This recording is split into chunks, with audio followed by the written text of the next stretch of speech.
একটা শেষ করতে হবে। আসসালামু আলাইকুম। দেখেন চলে এসেছি বাবার বাড়ির এলাকায়। এখানে এই স্টেশনটার নাম হইল পশ্চিম পার, কোটালীপাড়া পশ্চিম পার। চলে যাচ্ছি বাবার বাড়ি ভ্যান নিয়ে, যদিও গাড়ি দিয়ে যেতে পারতাম কিন্তু যাইলাম না, কারণ আমি হইল চারিপাশে দেখবো রাস্তার। আমার মনে হইতেছিল আমার বাবার গন্ধ যেন আমি পাচ্ছি, কিন্তু বাবা তো পৃথিবীতে নাই, চলে গেছে অনেক দিন আগে। এটা একটা প্রাইমারি স্কুল, পাশাপাশি হাই স্কুল। চলে যাচ্ছিলাম আর খুব ভাল লাগতেছিল।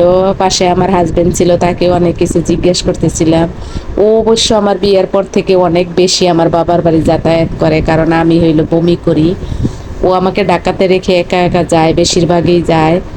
এই দেখেন এই রাস্তাটা এত পরিচিত, এইখানেই আমার শিশুকাল, শৈশব। এই জিনিসটার কথা বাবু বারবার বলে।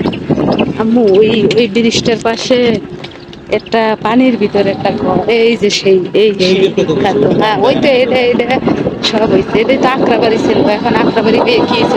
এই যে এই পানির ভিতরের ঘরগুলা আমার মেয়ে খুব মিস করে। আমার মেয়েকে ঢাকা রেখে এসেছি।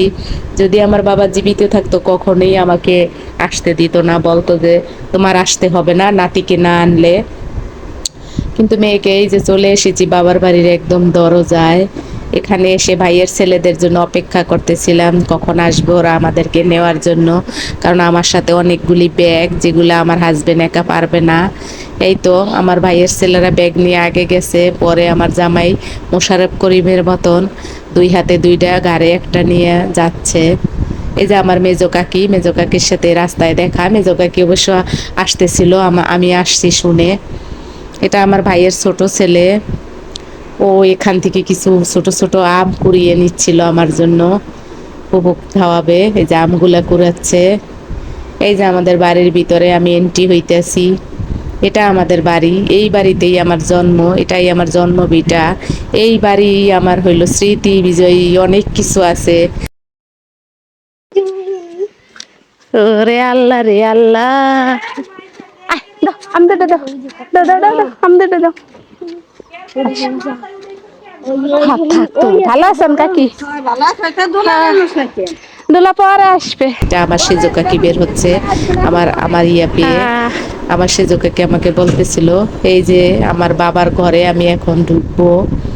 দেখেন গ্রামের পরিবেশ কেমন লাগে, একদম মনে হইতেছিল সাজানো গুছানো সবকিছু, আবার এলোমেলো ছিল। এটা আমার বাবার ঘর, এই ঘরেই আমার বাবা দীর্ঘ নিঃশ্বাস ত্যাগ করে। এই ঘরেই একটা খাটে আমার বাবা বসে থাকতো আমরা আসার কথা শুনলে। তোমরা কেমন আছো? তোমাকে আগুন লাগছিল কোন জায়গা? এটা আমার ভাইয়ের বউ রান্না করতেছে, আমার ভাইয়ের বউ আমাদের জন্য রান্না করতেছে দুপুরে খাওয়ার জন্য।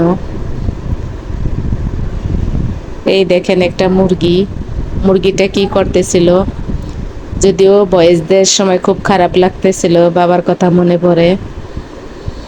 এই হলো গাডলা, যেটাকে আমরা ঘাট বলি, আপনারা গাডলা বলেন, যদিও ঘাট বান্ধানো না, এটাকে আমরা ঘাট বলি। এটা কিন্তু একটা খাল, ছোট খাল।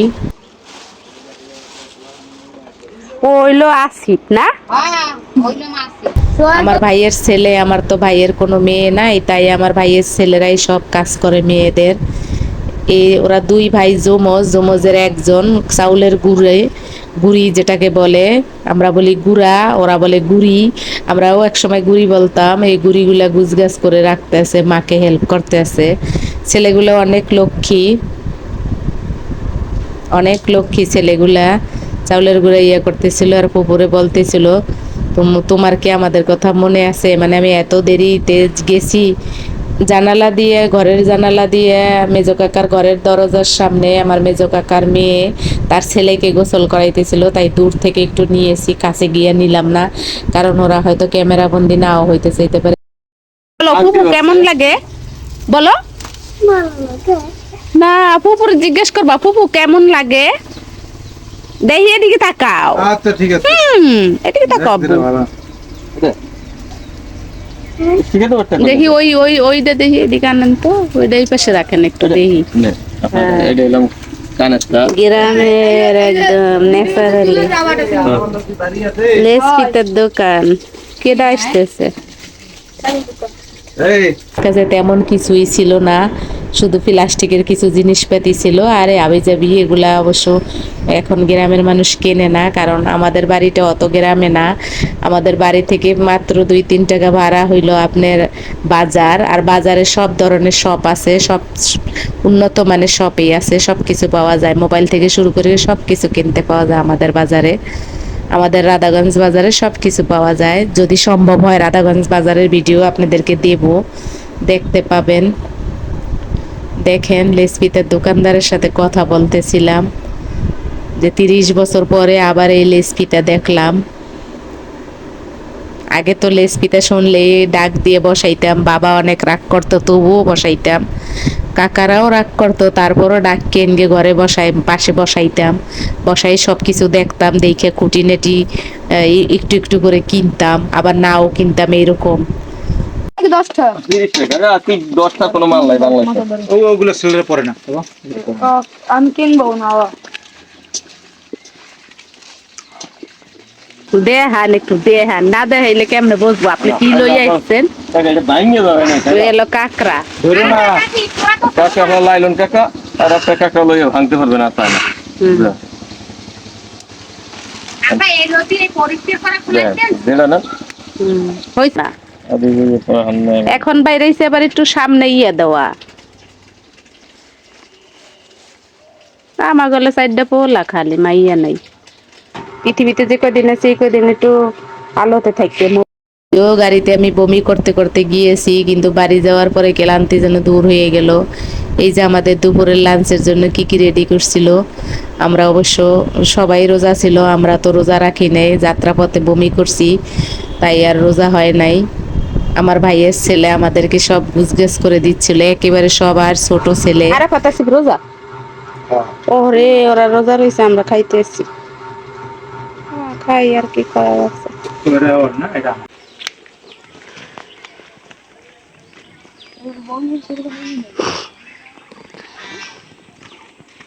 এবার বমি সেরকম কাজ দেয় আগে তো মাহিন্দ্রতে যেতাম কাজ টাজ থাকে না, তাহলে ঈদের দিন আমরা নামাজের পরে একটু ঘুরতে পারবো না রাস্তায়, নাকি রাস্তায় অনেক রোদুর থাকবে? যাও যাও যাও বাবা সামনে।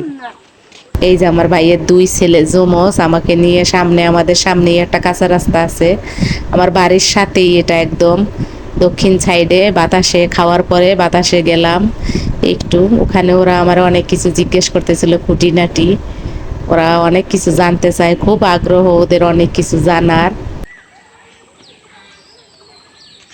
দাও দাও তো একটু আব্বু, একটু দৌড় মারুক, ওই দাও ধান খায়, দেখছো? দেখো সত্যি ধান খাইতেছে, ও কিন্তু ঘাস খায় না, ও কিন্তু ধান খাইতেছে, দেখছো? যদি আমার ভিডিওটি ভালো লাগে অবশ্যই লাইক করবেন, শেয়ার করবেন, কমেন্টস করবেন, সাবস্ক্রাইব করবেন, আমার পাশে থাকবেন।